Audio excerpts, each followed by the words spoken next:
have searched the palace records. The last Moon Bride was not taken by spirits. She was sent away when she questioned the ritual. The night the moon chose her, the drums refused to be silent. Amankwa village lay under a sky washed in silver light. The full moon hung proudly above the ancient Iroko tree in the village square, watching like a silent witness to destiny. The air carried the scent of burning incense and palm wine. Maidens dressed in flowing white garments stood in a wide circle, beads resting gently against their waists, their ankles adorned with tiny bells that chimed with every trembling movement. Tonight was not an ordinary night. Tonight the moon would choose. Old women whispered among themselves. Men stood tall with folded arms. Children peeped from behind their mothers' wrappers. Near the edge of the gathering stood Amarachi. She did not look like someone waiting for destiny. She looked like someone hoping destiny would pass her by. Her fingers tightened around the clay pot she carried. Her heart beat louder than the drums. "Do not fear," her mother had told her earlier that evening, tying the final knot on her daughter's white wrapper. "When the moon calls, it does not make mistakes."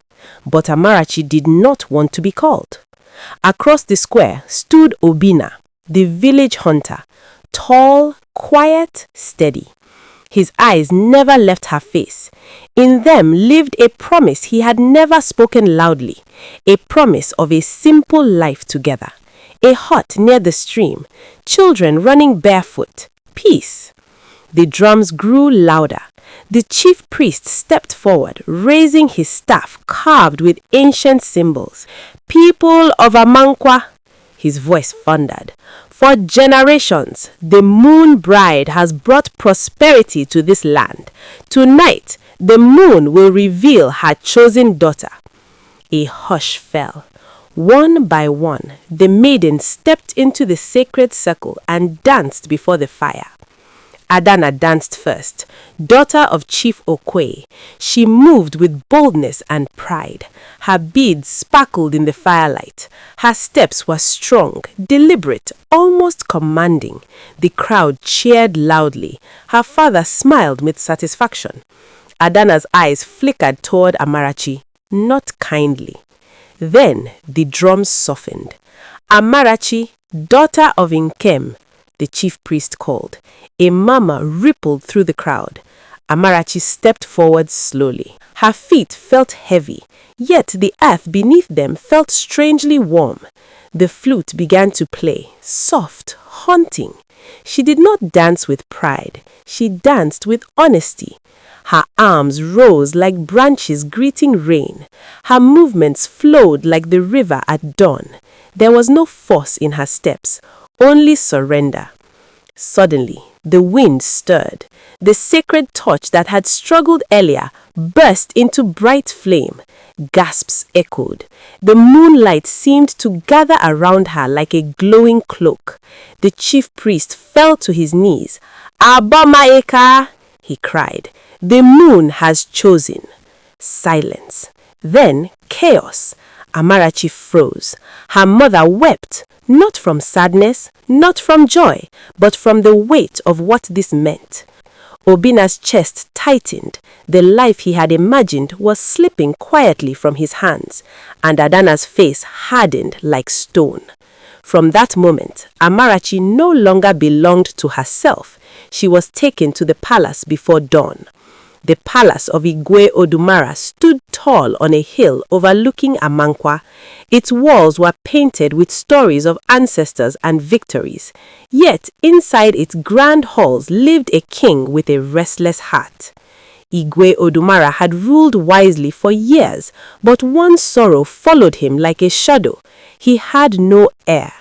When Amarachi was presented before him, dressed now in fine coral beads, he studied her carefully. She did not tremble. She did not beg. She bowed with quiet dignity. The queen, Lolo Ezine, watched from her seat beside the throne. Her smile did not reach her eyes. That night, as tradition required, Amarachi was placed in the Moon Chamber, a sacred room where she would undergo cleansing rituals and spiritual preparation.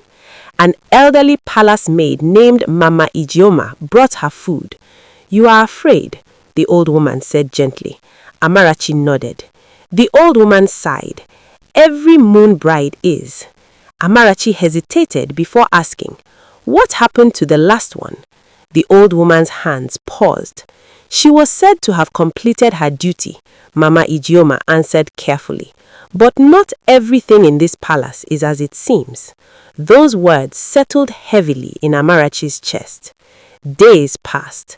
The king began visiting the moon chamber, not for ceremony, but for conversation.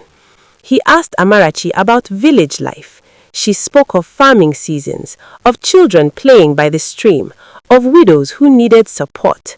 She spoke honestly, without flattery. For the first time in many years, the king laughed freely. The queen noticed. Jealousy is quiet at first. It grows in silence. Lolo Ezine had stood beside her husband through wars, droughts, and council disputes. Now she felt invisible.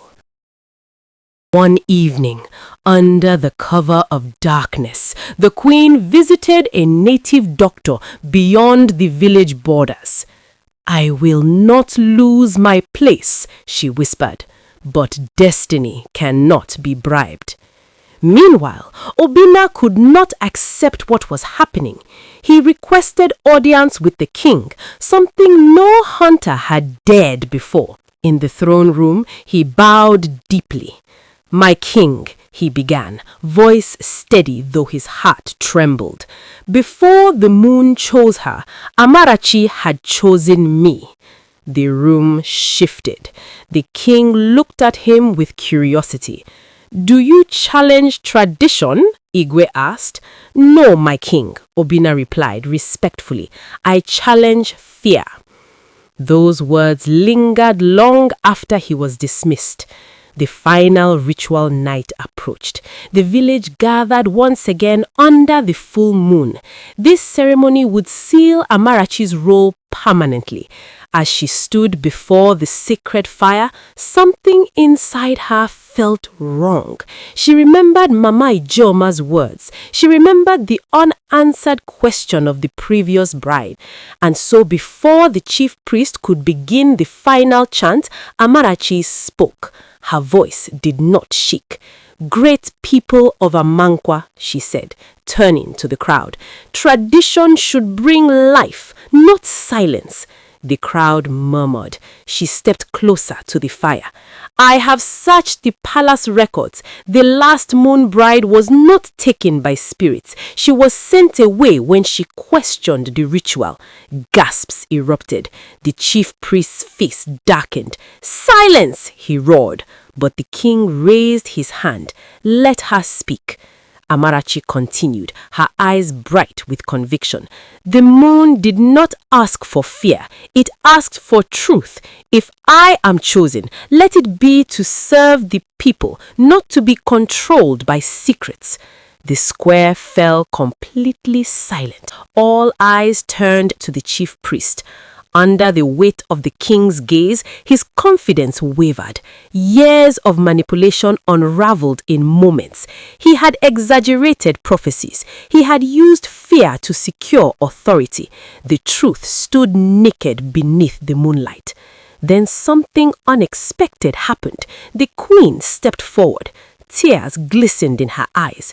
"I was afraid of losing my place, afraid of being forgotten." The crowd softened. The king descended from his throne seat placed in the square.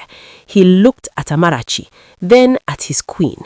Tradition must grow. It must protect the people, not imprison them. He turned to the villagers. "From this night forward, the Moon Bride will not belong to the throne. She will belong to her destiny. A murmur of approval arose. Then cheers. The drums began again, but this time lighter, joyful. The sacred fire burned steadily. The moon shone peacefully above them. The king approached Obinna. "Do you still stand by her?" he asked. "With all that I am," Obinna replied.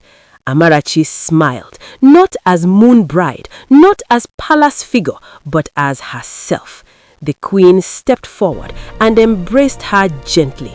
And under the full moon of Amankwa, a new tradition was born, not one built on fear, but one built on truth.